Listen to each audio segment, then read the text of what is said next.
Yeah, everything that Porsche, Ferrari and the rival Aston team could throw at them, they stood up against it and they came out on top. And that's a huge, huge effort for what is really quite a small British-based team. And Johnny Adam, by the way, it's another man that puts his name in the history books with 2 class wins in 2 different classes, both GTE classes now. Yep. On his CV. Breaking out the tonics on behalf of him and Paul de Resta. And not sure what the national food of Leamington Spa is, but I'll give Johnny a wave next time I run by his house. Yeah. But, it will be chips. So got to feel sorry, by the way, for the G-Drive Racing crew. That was cruel. That was a cruel way to finish that race. And for the number 7 Toyota, again, halfway through, almost 12 hours in, made in the shade. They were doing everything right. They had the pace. And then suddenly, Lady Luck turned her back on them and said, no, this year it is not you. And another one deserving of that level of sympathy. The Team Project 1 guys, the Matteo Caroli in particular, cruel way, having made that gap, lost it with a safety car and just did not have the car underneath him at that point to battle to save his 2nd or even 3rd place. He will not finish on a podium. Barring a safety car, they may well have finished in 2nd position. That will have some effect as well in the title defence for Egidio Perfetti and his teammates. But for TF Sport and Aston Martin, they will still be 2nd in the championship behind the 83 AF Corsa car that finished 3rd. But the gap comes down below 20 points as we head to the season finale in Bahrain. So suddenly, there's another great, tantalising lure. First Turkish driver to win Le Mans, Sally Yolek? Yes, first Turkish driver to start Le Mans when he came some years ago, and there's not been one since. So in that case, that makes it fairly easy bit of maths. That will be a big story at home, I'm absolutely certain of it. And he chalks up another significant win, FI Nations Cup, a couple of years ago. And now Le Mans 24 hours. Wow, wow, wow. Look at those boys. There's Brendan Hartley in the Michelin Cup on the top of the car. Sebastian Buemi, a 3-time Le Mans winner with Kaz Nakajima. I think Kaz summed it up right. Wow, the luck. You know, we say it all the time. You can bring the best car, the best team, the best drivers. If you don't have the best luck, just ask number 7. Ask Toyota. 30 years plus now, 35 years nearly, this story has been continuing of trying to win, trying to win, trying to win, and then finally winning Le Mans. And now it seems they can't stop. Well, one chapter closes, another will open for them. But chapter closing for good for Rebellion Racing. They finish in 2nd and 4th position. They fought a good fight, 2nd and 3rd, until the closing stages of this race. Still their best ever result here. United Autosports' rise and rise in LMP2 just continues. Oh boy. Next to them, the 97 car. Well, world champions. They are world champions. It is 2nd victories, of course, we said, for Harry Tinknell, Johnny Adam, and both of them in 2 different classes. It is the Aston Martin Racing's best results across classes at Le Mans ever. Maxime Martin giving Alex Lynn all the jib. And Harry Tinknell there as well, celebrating victory. These guys, those two, Alex Lynn and Maxime Martin, are FIA World Endurance Championships in GT Racing, World Endurance Champions. And Aston Martin Racing AMR claim the team's title in GTE Pro as well. One race to go, and it will be a valedictory performance for them. But there you go, Johnny Adam, well done, baby.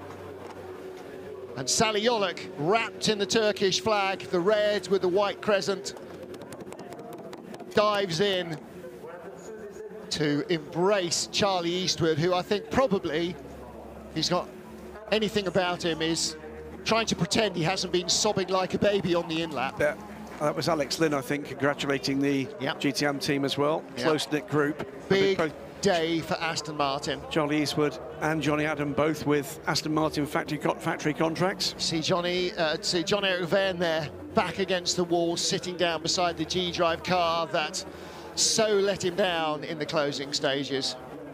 Very different emotions from just a few years ago now. Yeah, for Kaz Nakajima. Bit of heartbreak, followed by 3 straight wins. Team presidents. Yeah. Just amazing, amazing. They will, whilst we've got one race left, be turning their focus now to preparing for 2021. And a whole new era. A whole new era is right.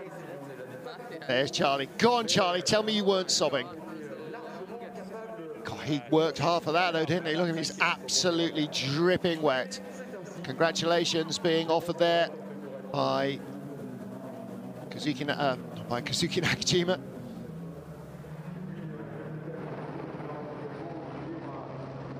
It's Toyota's Kamui Kobayashi going over to shake their hands. He does not yet know what it feels like to win Le Mans, but these guys do. On the left, Sally Jolik. In the centre, Johnny Adam. On the right, Charlie Eastwood. And these guys too, Phil Hansen and Felipe Albuquerque. What an awesome pairing these two have been over the last 3 years. Going good when they won in ELMS at Spa. It was their 3rd straight win in LMP2 at Spa. Then they went on to win. It's just streak after streak after streak. It is WEC and now here at Le Mans. I mean, unbelievable. And of course, they still have the remainder of the European Le Mans Series to contest. Yep, 2 more races to come. Monza and Portimao. Manuel Piro in the blazer and the blue shirt. Our Grand Marshal this weekend. And the president of the the ACO, beg your pardon, Pierre Fillon. Yeah, I think John Tott just perked up in his chair when you said that. Yeah. But great to see. The emotion is always a huge part of the end of this great event. And a BRDC superstar. And another BRDC superstar, in fact, Charlie Eastwood and Phil Hansen.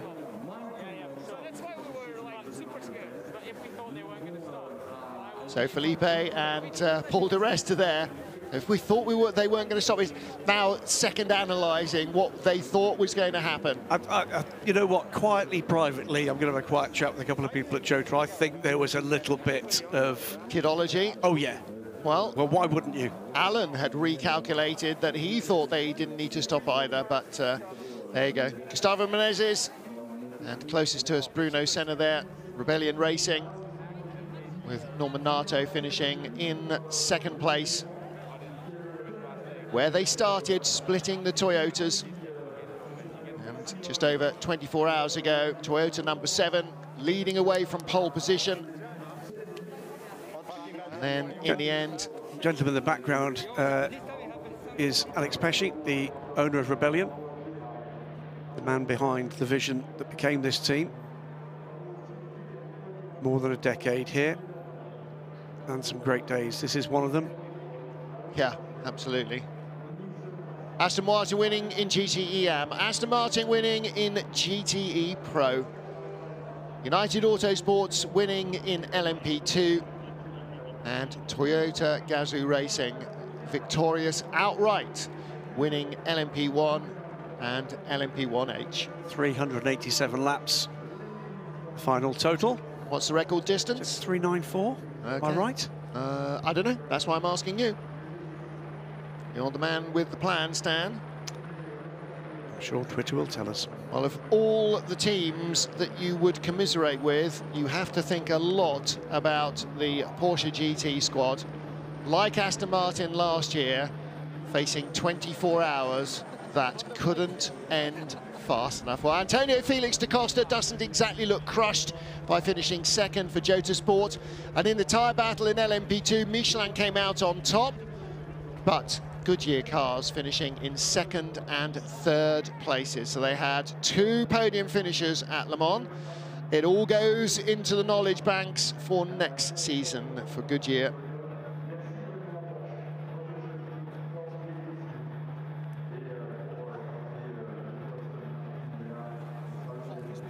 And there is the winner of the 2020 Le Mans 24-hour race, and the class winners joining him. There's the moment that they all barely dared breathe before. The car crossing the line. Felipe Albuquerque hugging Zach Brown. Somewhere buried in there, Richard Dean, I'm sure, with a tear in his eye. Here are the classified pools results. 397 laps. Number 8 Toyota victorious by 5 laps from the number 1 Rebellion. A lap behind them, the number 7 Toyota, just half a minute ahead of the Rebellion. United Autosport finished 5th overall, winning LMP2 from Jota and Panis. And just in 20th place at the end, Aston Martin Racing at 97, winning Le Mans, winning the World Championship as well, ahead of AF Corsa's 51 car and the 95 Aston finishing in 3rd. Ferrari taking a body blow as the 97 car, 71 car failed to finish the final lap. TF Sport in 24th place, winning in GTE AM, ahead of Dempsey Proton Porsche and AF Corsa Ferrari. And the battle for AM honours continues in Bahrain. AF Corsa lead by a slender margin over TF Sport. Bruno van der Stick welcomes our winning trio of drivers onto the podium. Familiar territory for Kazuki Nakajima, for Sebastian Buemi, and now for Brendan Hartley. The crew of number 7 come on first, and again familiar territory for them, just not yet on the middle step. Jose Maria Lopez, Kamui Kobayashi and Mike Conway. What do they have to do? Who do they have to bribe? What prayers and incantations will be required to get them from leaders at 12 hours to leaders at 24?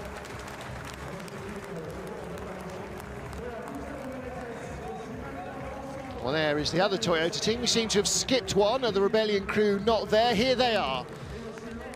Norman Nato brought the flag, the car across the line that he shared with Gustavo Menezes and Bruno Senna. They finished in 2nd place, the best overall result for Rebellion at Le Mans. And our victors in the number 8 Toyota, Sebastian Buemi, Brendan Hartley and Kazuki Nakajima. So Senna, Nato and Menezes.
The Japanese anthem for our winning toy team, Toyota Gazoo Racing. On the right of the shot there, Brendan Hartley. In the centre, Kaz Nakajima. And on the left, Sebastian Buemi. Congratulations, Toyota Gazoo Racing, winning here at Le Mans and also winning in WRC. Elfyn Evans, another British victor today, winning in Rally Turkey. It's a fine swan song for Rebellion Racing here at Le Mans. One more race in their world endurance history. That's going to be emotional in Bahrain. They finish in 2nd position, and the number 7 Toyota crew finishing in 3rd. Jose Maria Lopez, Kamui Kobayashi and Mike Conway. This is the 2nd the last hat trick we had for winners, first drivers to do that since Tom Christensen, Frank Bieler and Emanuele Pirro, the Grand Marshal this week in 2002. And for the car, it matches the hat tricks, the WC era we've seen from both the R18 and the 919 hybrid. So all three of the initial manufacturers managed that feat by the end of the hybrid era. Well, grown men, grown women across the world, whether you are veteran Le Mans fans, viewers, campsite inhabitants, or first-time newbies, thank you for being with us throughout this long and very strange weekend of racing. There hasn't really been a week, it's barely been 2.5 days, I think, since we arrived, and now suddenly we're on our way. Our whole production team here, led by Olivier Denis, our director, all the camera crews, our pit lane reporters, Hayley Edmonds and Alex Legui, our experts in the box, Jamie Campbell-Walter, Peter Dumbreck and Alan McNish, from Graham Goodwin, from Ben Constanduras and from me, Martin Haven. Thank you for your company, for your understanding, and on behalf of our teapot, for your sympathy. It will be given a Viking funeral, by which I mean lobbed in the nearest bin. Le Mans, again, has favoured the number 8 Toyota crew. For 2 years, they won with Fernando Alonso, and the spell was not broken by Alonso walking away and Brendan Hartley walking gratefully into that winning combination. The end of an era at Le Mans, but not yet the end of this car's racing career. We rejoin for the final round of the FIA World Endurance Championship in Bahrain in December. And we will see then who our other world champions are. For the number 7 team now, it is win to take the title. That is absolutely critical. In the GT Pro class, Aston Martin with the team's title and the driver's crown. In GT-EM, it is close between TF Sport, who chase AF Corsa. And in LMP2, well, as this race has shown, just about anybody's. There is the big trophy. Is it still the deal, Alan, that if you win it 3 in a row, you take the trophy home? Well, I hope one of them's got a bit of overhead locker space. No, that goes back to Cologne, to Toyota. From the driver's side of it, they get some beautiful trophies as well. But that particular one will be sitting in TMG in Toyota very, very proudly very soon. You think they'll be allowed to keep it in Cologne? That trophy will be going back to Japan very soon. It's a very valid point. I think I can feel a replica coming on. It's an impressive sight to see those things at your team's home, Neuburg. 3 of them. Amazing trophy cabinets. Is it, what, 3 stories tall? Yeah, it's the height of the standard building, and it's something that they're very, very proud of every single time here, every single podium. And here's the our champions drivers' championship then. The crew of number 8 move in front, Hartley, Nakajima and Buemi.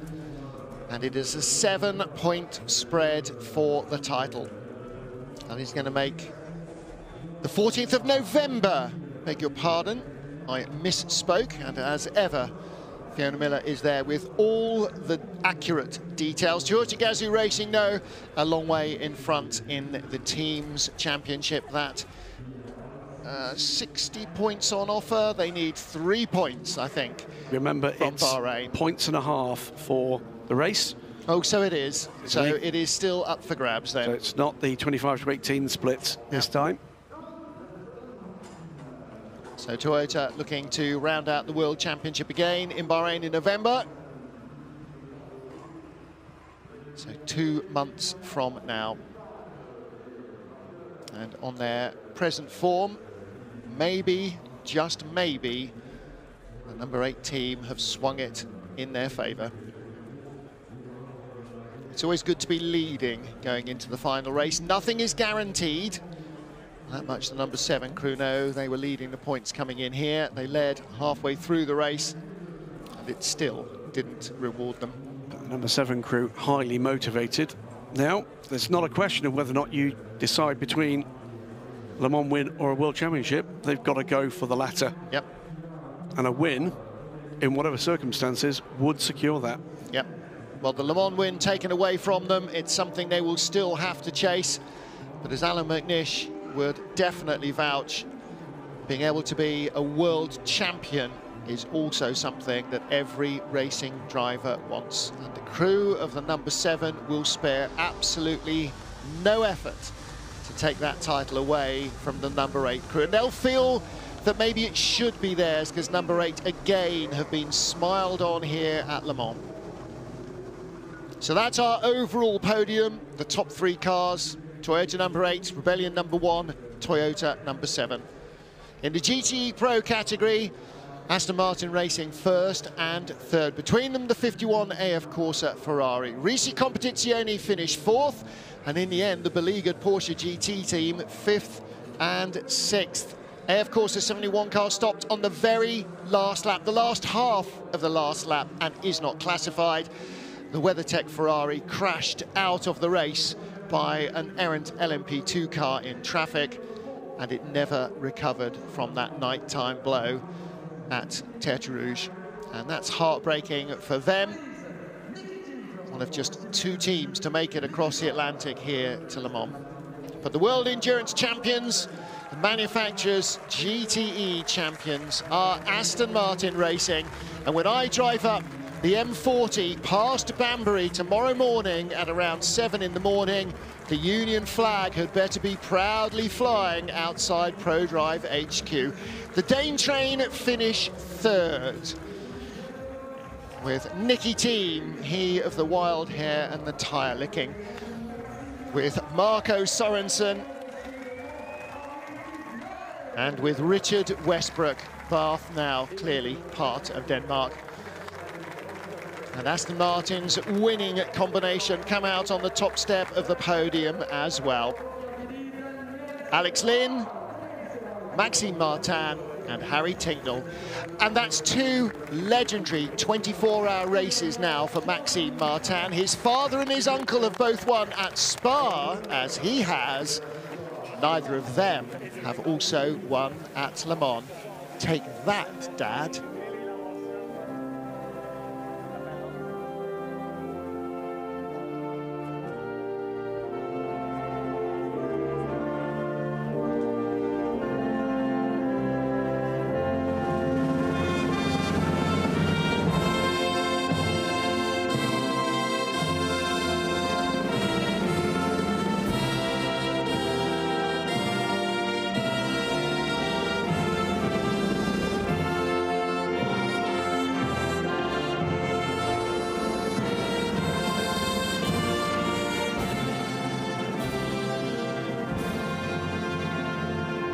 Well, lots of smiles from the AMR mechanics down there, not least because 3 Union flags are flying. One also over the AF Corsa Ferrari team.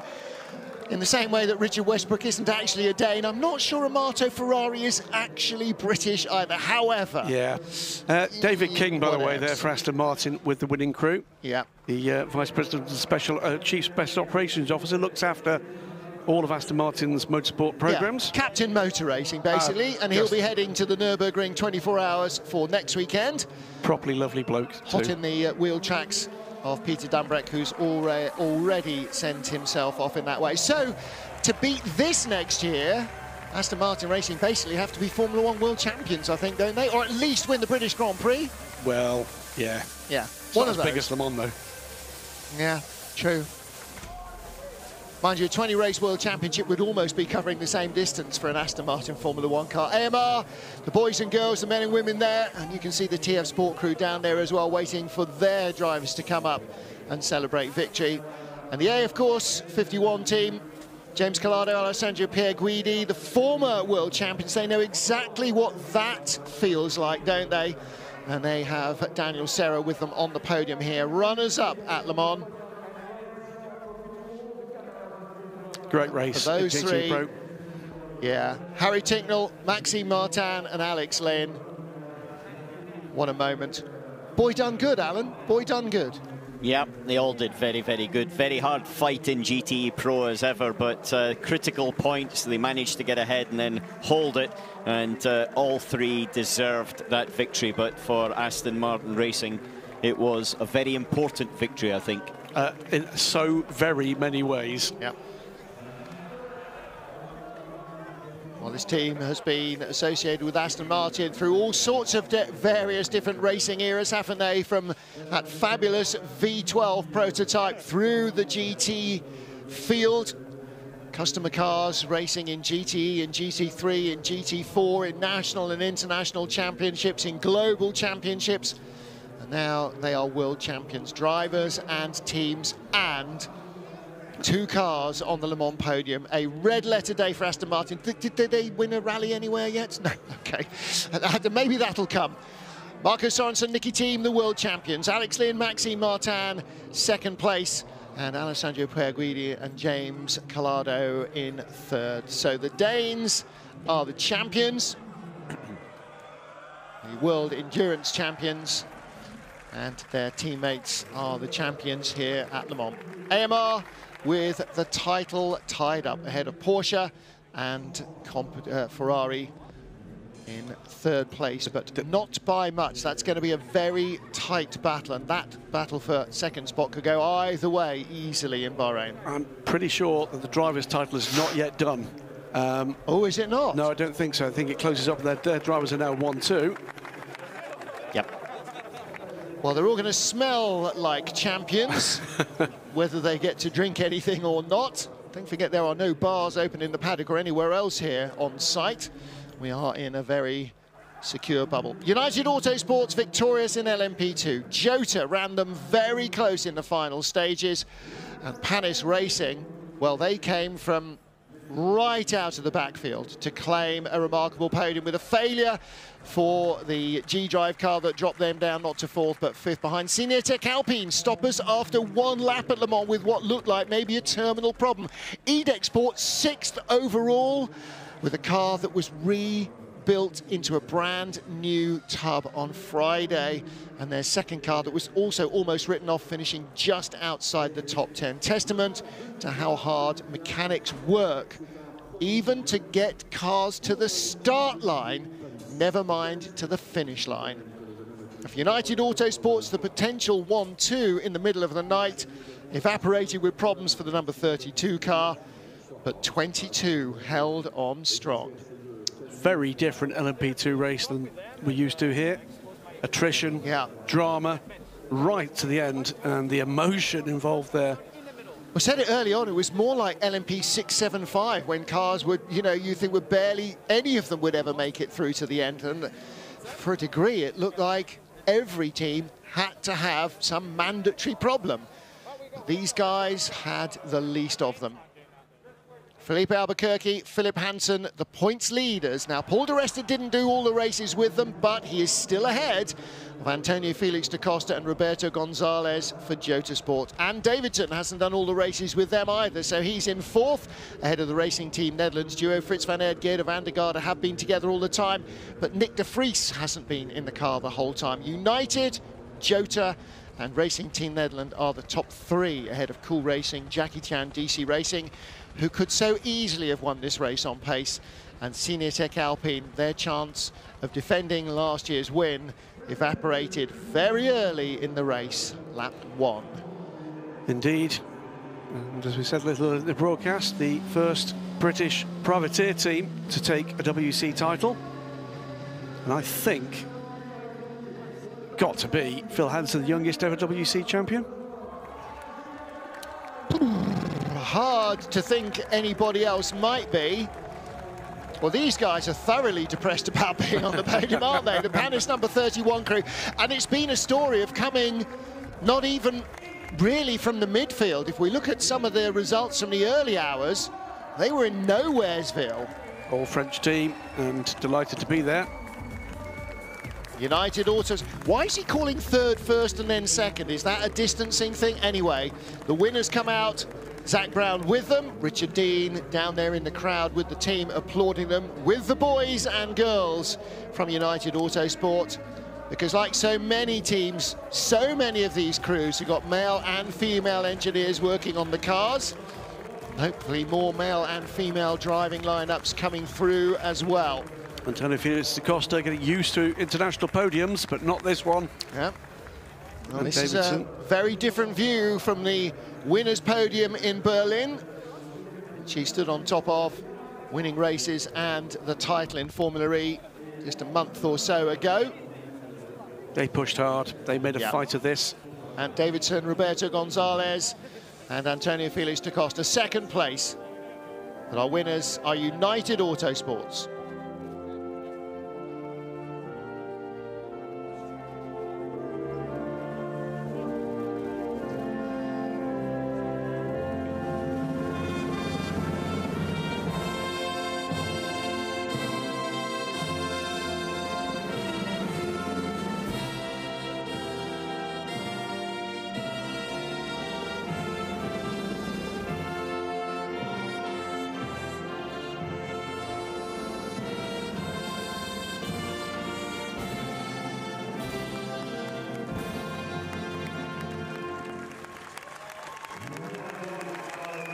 Congratulations to United Autosports.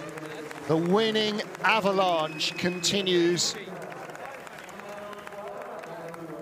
Talk about a team on peak form. Jota Sport never, ever out of the equation, either with 38 or 37, the Jackie Chan DC racing car that was so dominant in the first half of the race. But like the 7 Toyota, fortune did not favour them. It favoured these three guys. Phil Hansen, Paul di Resta and Felipe Albuquerque. And Hansen and Albuquerque on target potentially for a European Le Mans Series Championship wins and FIA World Endurance Championship win. And if you add Le Mans 24-hour victory into that, I think it's hard to contemplate a better season.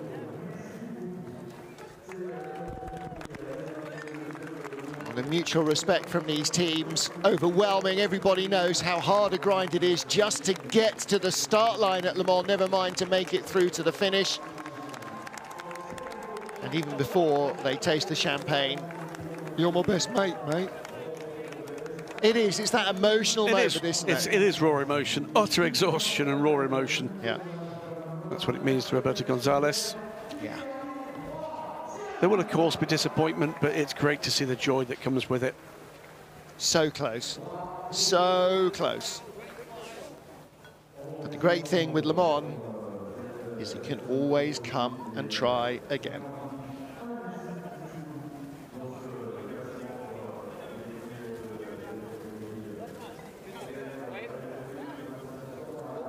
The obligatory selfie. That's how that works, mate. Yeah. Yeah, he's got a wet finger, so it's just not taking the pictures for him. Well, it's been a great season for Antonio Felix da Costa, and a great guy to have a great season. Formula E champion, now runner-up at Le Mans, and barring a couple of litres of fuel, what might else have happened? Parabéns to Felipe Albuquerque and the rest of the crew of the 22 United Autosports Oreca. To Zach Brown and Richard Dean for putting this programme together and for giving the team, Gary Robertshaw and the rest of the United Autosport crew, everything they needed in terms of backup, in terms of finance, to go out and get the driver combinations, the engineering crew that make all this possible. What next? What other challenges? Well, we know some of them, but what's the next challenge here at Le Mans? It's the GTM classification. Yeah, and again, a red letter day for a small, ambitious and hugely busy team in any normal season, that is. TF Sport, Aston Martin's starting to adopt that sort of semi-regular rule. If you've got a GT race and there's no TF Sport Aston Martin, is it actually a race? It's almost like AF Corsa, not in volume, but in the fact that they almost always are there. We're getting to the stage with TF Sport, we have to remember which titles they haven't won. Well, there are some unique firsts there. For them, it's a first Le Mans victory, a first Turkish driver ever to start and to win Le Mans with Sally Yolek. It's the first ever customer Aston Martin team to win in the modern era. Here are the Endurance Championship points. Charlie Eastwood, Johnny Adams, Sally Yolek lead from Manu Collard and Francois Perrodo and Nick Nielsen. I thought it was going to be the other way round, but in fact, that is the way it is. 8-point spread going into Bahrain. Christian Reed, Matt Campbell, Ricardo Perra, the 77 car, finishing in second place here. They are third in the title race. TF Sport lead AF Corsa by 8. Dempsey Proton 77 next up. The 90 AMR car tied with them on points, and it's close behind between the Team Project One cars. 83, they were close, weren't they? They never quite led really at any stage. It almost always seemed like Aston Martin had a tiny bit in hand. But when it came down to it, in the clinch, in the final 30 minutes after the last safety car was released, oh boy, they had enough to get on the podium. Dempsey Proton taking second. A great final few minutes by Matt Campbell, but Charlie Eastwood and his teammates never flaked. Sally Yolek, as ever, did great work in the car, and Johnny Adam, never a bad addition to any Aston Martin lineup. His second Le Mans win in an Aston, his first narrowly over Corvette Racing in GTE Pro, and this time not quite so narrowly, but within striking distance of the 77 Dempsey Proton Porsche. There is Johnny, Scottish-born, Leamington Spa resident. Sally Yolek lifting young Charlie Eastwood high in jubilation. If I'm right, I think that means that the championship now goes down between the 83 Ferrari and the TF Sport car. I don't think the 77 can make it now. Nick Nielsen on the left, Francois Perrodo in the centre. He's the glue in this lineup.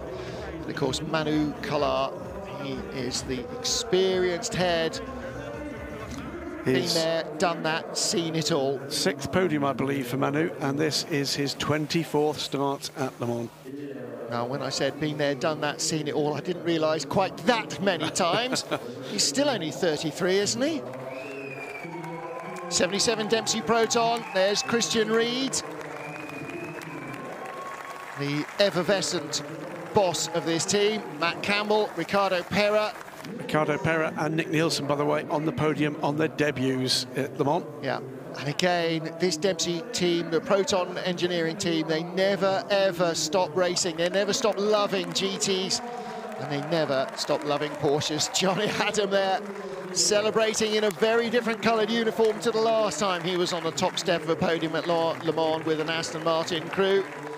Comes out with Sally Yolek and Charlie Eastwood. There's Sally on the top step of the podium, and the anthem for the winning team, TF Sport.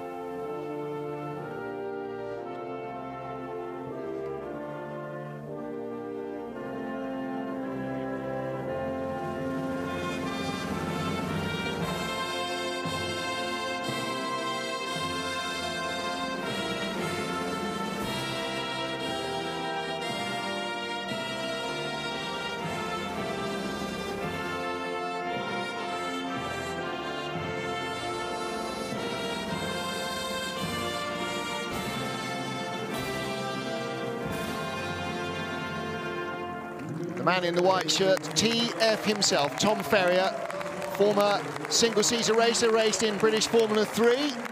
Very quick peddler as well, but didn't have finance behind him to progress much further, and ended up turning his passion for racing into a very successful sports car program.